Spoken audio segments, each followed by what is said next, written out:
Hello and welcome back to Starting Point, the greatest point in which you start your day. Still with me, Audrey Toyo, and my co-host Siska Becker. And today is a really special day, Siska. It is. Yes? We have a very special guest. We who do. Just joined us here in the studio.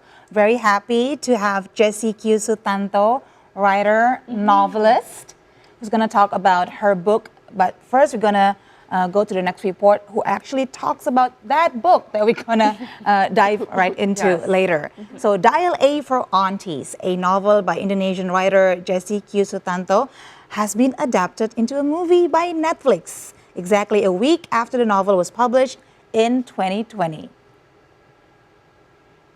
Women's rights, but more importantly, I support women's wrongs. Indonesian novelist Jessie Q. Sutanto won a contract from Netflix in 2020 to have her book, Dial A for Aunties, developed into a movie. Jessie herself is named executive producer of the movie, while Nanachka Khan as its director. Jessie explains that her novel is a combination of Crazy Rich Asians, a 2013 novel by Kevin Kwan, which has also been adapted into a movie with the same title, and Hollywood box office Weekend at Bernie's. Story idea has originated from Jessie's big family in Jakarta. Dial A for Aunties tells about Madeline Chan, a female Chinese Indonesian who accidentally murders her blind date.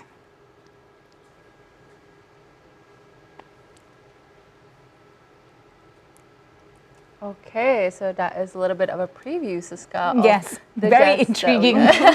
Short synopsis. Yes, I love that prologue. Yes, we're definitely going to get more into that today. And yes, we have right now at the studio lovely author Jessie Q. Sutanto. Jessie, thank you so much for coming to TVRI World. Thank you so much for having me. I'm so excited to be here. No, we are so excited to start this conversation with you. I'm sure that there is much to talk about and discuss.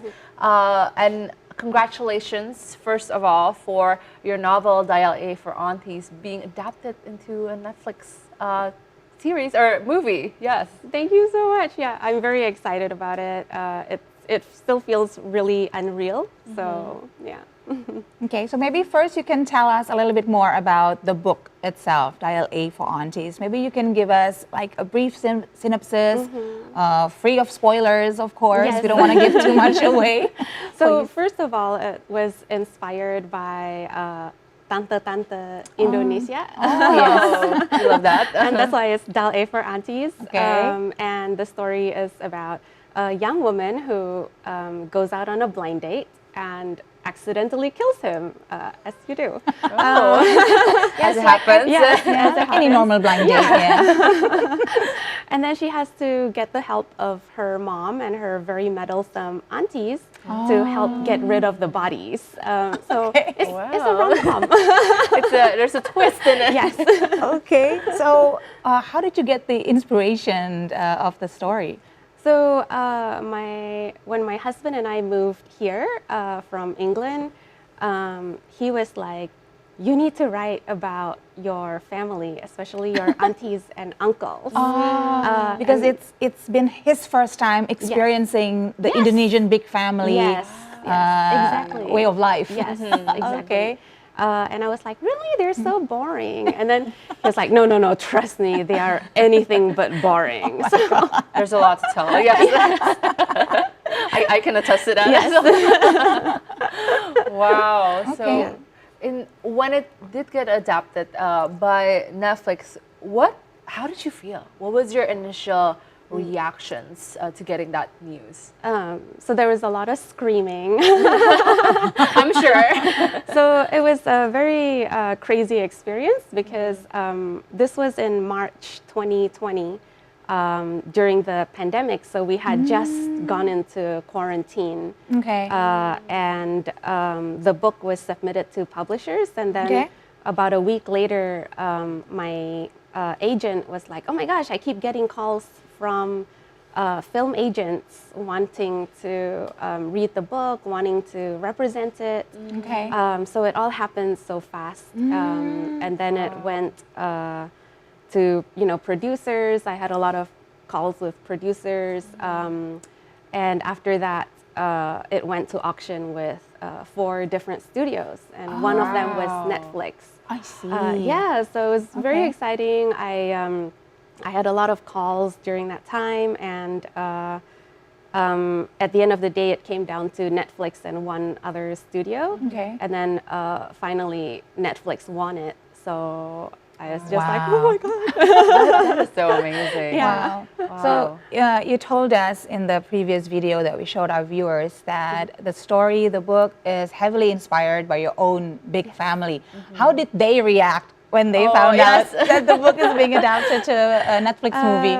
So they were very excited, and but you know, I took care to make sure that no one thinks that it's them. You know, like there's no specific. It's just inspired by it. But So to the point where when my mom read it, she was like, "Wait, you know, this is not like this this person. This like she said, oh."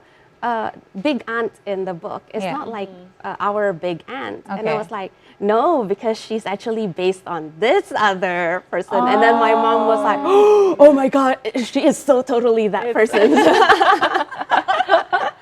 Okay, so it's like a mixture, a melting pot of personalities. And then you went creative with it just to make sure there's no like exact copy of each person into the characters. Okay. Yeah, and I've read some of the book, which honestly I love the book. Yeah, it's really really good, and so it's so interesting because I love the complexity of the characters as well, like the aunts and as well as Medi herself. How like you said that it is not. You said it's kind of like a mixture of people in your family as well as your experiences. How did you develop these characters in the first place? How did you know that, okay, you wanted to have, for example, this amount of people, or like that's the storyline that you wanted to go with? Other than from your family, was there like any other experiences that you based this on? So basically, a lot of the decisions I made were kind of out of laziness. Because I was like, it'll be so many characters. For example, if I included the uncles. As well, you know. So then in the book, I just had the uncles, the aunts are divorced, you know. So because I was like, so lazy, you know, I have to write so many characters, and then it's gonna be like too big of a cast, right? Like just too many characters, and it would become too confusing as well.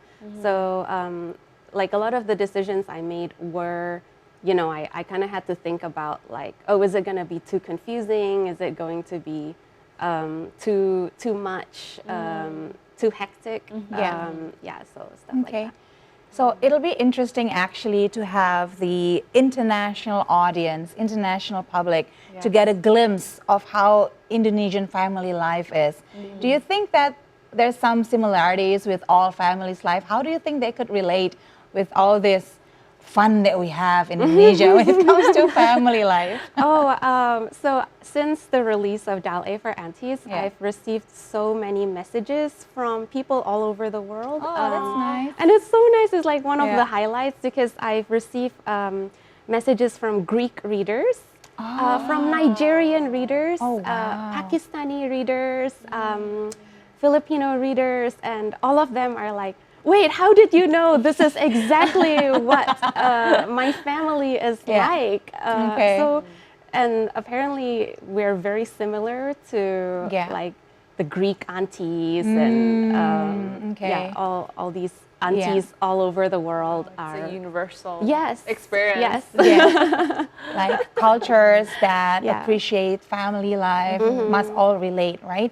And it will also be interesting to highlight strong female characters as well, especially nowadays in this climate where we try to push forward as many as strong female characters as well. And this is, the setting is in Indonesia, where we know actually patriarchy is ruling, you know, quite strongly. How do you feel about this?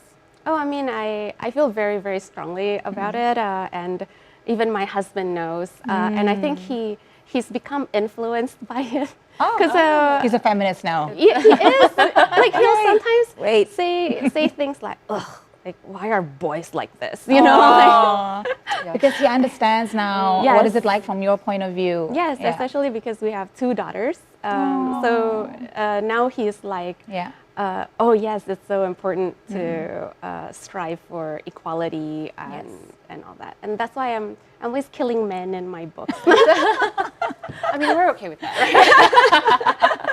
Okay, that's the implicit message. Yeah, because I got tired of reading like mysteries and thrillers.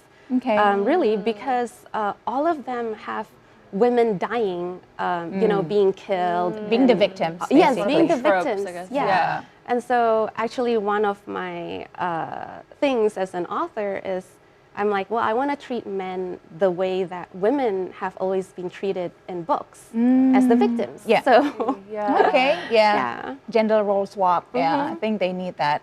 yes. As a wake up call. Yes. Now to go back to the Netflix adaptation. Now you mentioned that there was like this process where you need to decide between studios where Netflix ended up being the one that you chose. Is it you that did the choosing? What was the process like, and how did Netflix become the one that emerged as the winner to adapt it? So, yeah, it was me doing the choosing. Okay, great. And there were a lot of factors involved. But at the end of the day, I felt like Netflix was the one that really listened to what I wanted. So, for example, you know, I said to them, it's very important for me to have women be the ones running the show. Okay. And the Netflix,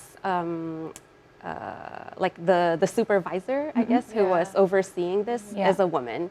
And she's also Asian. So, yeah, so that's the other thing, you know, I was like, oh, I feel strongly that I need women of color be very involved in the project. Because, you know, Hollywood has a history of whitewashing stories. And so I didn't want that to happen.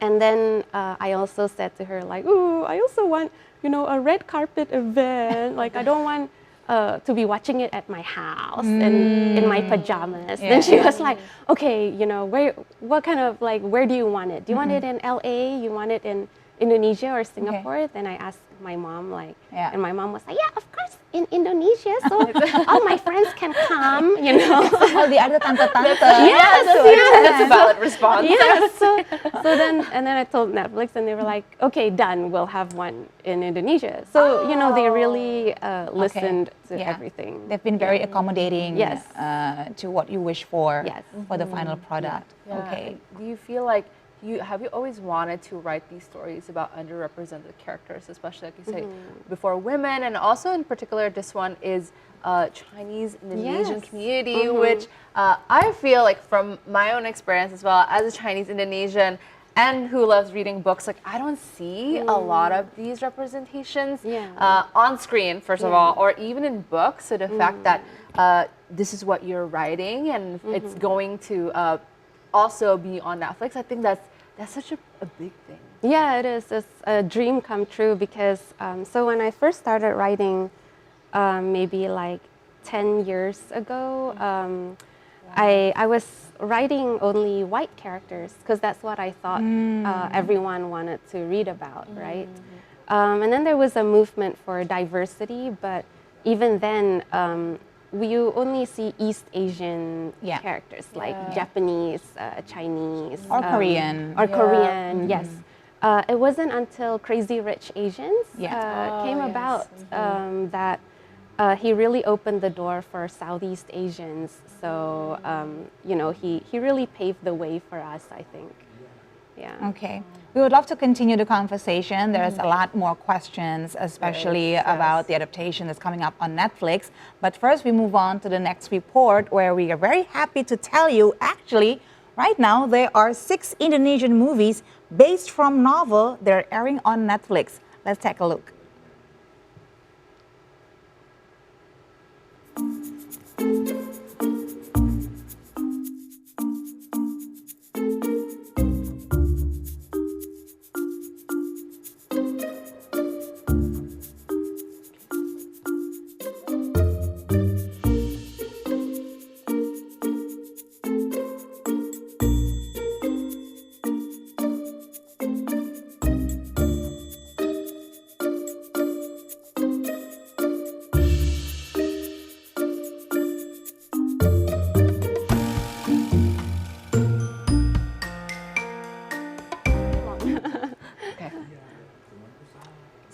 hopefully that can serve as your inspiration for your movie list this weekend. It's a Friday as well. It's a Siska, Friday, yes. so there you go. Have it, enjoy Indonesian movies. And for later, hopefully in the near future, we can also see the movie on Netflix that's been adapted from Jesse's book, Dial A for Aunties, which we're still talking about right now. I still can't get my head around it. It must be such a whirlwind for you, having this huge exposure on your work that you must be really excited to share with the rest of the world, especially now that it's been confirmed by Netflix and you already have a director on board as well. Can you tell us more about that? Yes, so the director, her name is Nanachka Khan, and she was the director on Fresh Off the Boat. And I love that show. Yeah, so funny. a great show. It's Yes. so funny. Yes, I love it. And Always Be My Maybe, which was such a hit movie. Yes. Yeah, with Ali Wong. Yeah. Yeah. So I'm just super excited to be working with her. Have you ever thought about working with her? Like, have you planned before? Like, have you seen her work and you're like, oh, I would love to work with her? No, because it's just something that is so wild, like I never would have thought of it. Like when I wrote the book, I never even thought of like, oh, one day it might be a movie. Like, no, because, that's so ridiculous, right? Like, who would even think that anything like that might happen, right? Yeah. Okay, and now not only you have a book that is going to be a movie adapted on Netflix, but you also have another work that's been picked up by another great name, right, Audrey? Yes, that is true.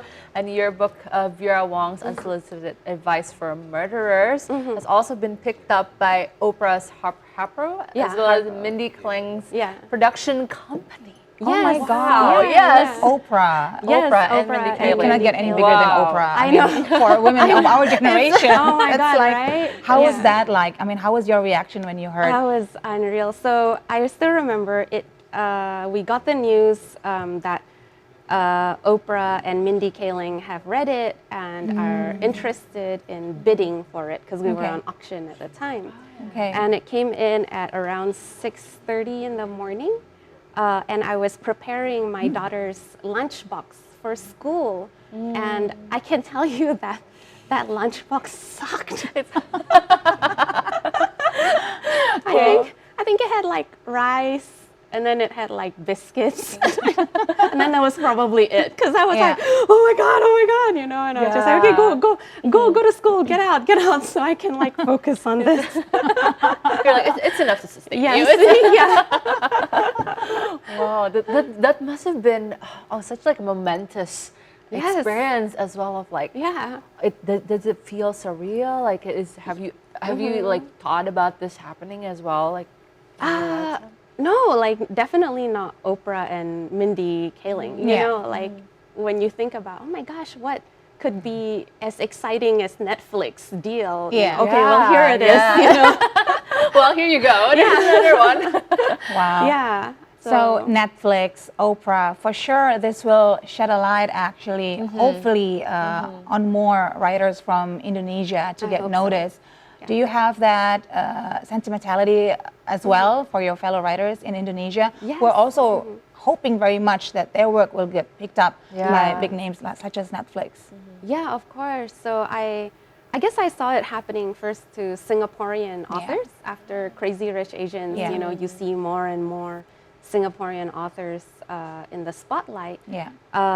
And then, this is definitely one of my hopes is that I can help do the same for Indonesian authors because there are so many of us, which I didn't know about either until this happened. And then a lot of them reached out to me and they're like, oh, I'm also writing. I never see myself represented in publishing, especially US publishing.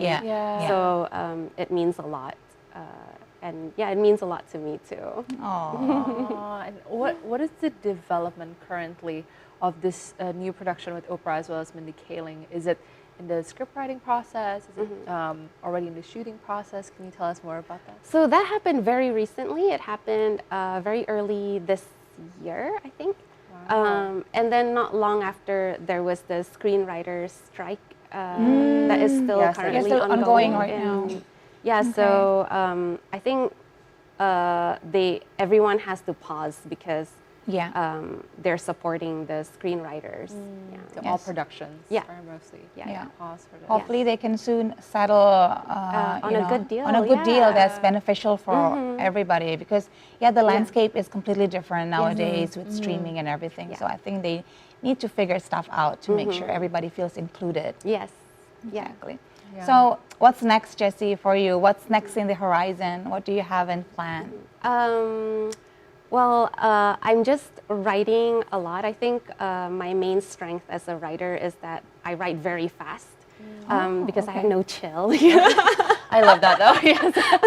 When you go, right? Yes, You go full speed. Yes, right at it. You know, I'm having 4 books come out this year. Oh, wow. I had 4 books come out last year. Next year will be a more relaxing year. I have 2 books, but ideally I want to have 3 books coming out every year. I think 4 books is a little bit too much. Wow. But, you know, because this is how I stand out, I guess, is by writing a lot and very fast. So I just hope to continue doing that. What's your secret? If I may ask, because how do you do that? Yes, especially with 2 daughters. Yeah, actually, so ironically, I started writing faster when my daughters, after they were born, because my time is so limited. So, you know, I used to write when my first daughter, when she was a baby, she would wake up at like 7 in the morning. So I would wake up at 5 in the morning and I'd be like, okay, quickly write, you know, I can't think of anything, just write. And from there, I learned to write really fast. And now it's just become a habit. And I'm very happy with it because when I write fast, then I can ignore, you know, this mean voice. I don't know if you have like a mean voice in your head that's telling you like, oh, you're doing it wrong. This is not good, blah, blah, blah. Being very critical on yourself. Yes, yeah. But because I write so fast, I can just kind of ignore it. So this is actually quite inspiring, especially for mothers out there who sometimes believe that, you know, when you have kids, that's the end of your own personal dreams. You gotta, you know, prioritize your families and your kids, and whatever you have wished for your own career, that's got to be put aside. But you have proven that otherwise. Maybe you can share some motivation as well for our viewers who happens to be moms and still want to pursue their dreams even though they have kids. Well, I think I'm very privileged because I have a lot of help, and my husband is very supportive. So it makes me sad because I often read of women who become successful and then their husbands are kind of jealous or insecure about it. But my husband has always been supportive and is very proud. And so, like, for example, when I need to go overseas for a book event, he's like, oh, go, you know, the kids will be fine with me. So I think it's so important to have that support at home as well. Support system. So shout out to all the dads. Support all the grandparents. Yes, grandparents as well. The whole big family who inspired you to do this book. Wow, amazing. Jessie, thank you so much for dropping by and talking with us about this book. I cannot wait to read it as well now. I'm going to look for it. So these are available in Indonesia in all major bookstores, right? In like Peri Plus and okay. Books and Beyond. Okay, we have a lot of those in all your nearest malls. Go look for this. So hopefully when the movie comes out in the near future, we know the gist of it. We know what to expect. And Jessie, how do we keep up with you as well? Like, how do we get your updates? Do you have a newsletter or like social media? I'm always on Instagram at Jessie Q Sutanto. Right. Cool. Thank you so much for having me. Thank you, and congratulations. Congratulations. Yes, so proud of you. Thank you. So now we're going to take a little break, but don't go anywhere. Starting point. We'll be right back.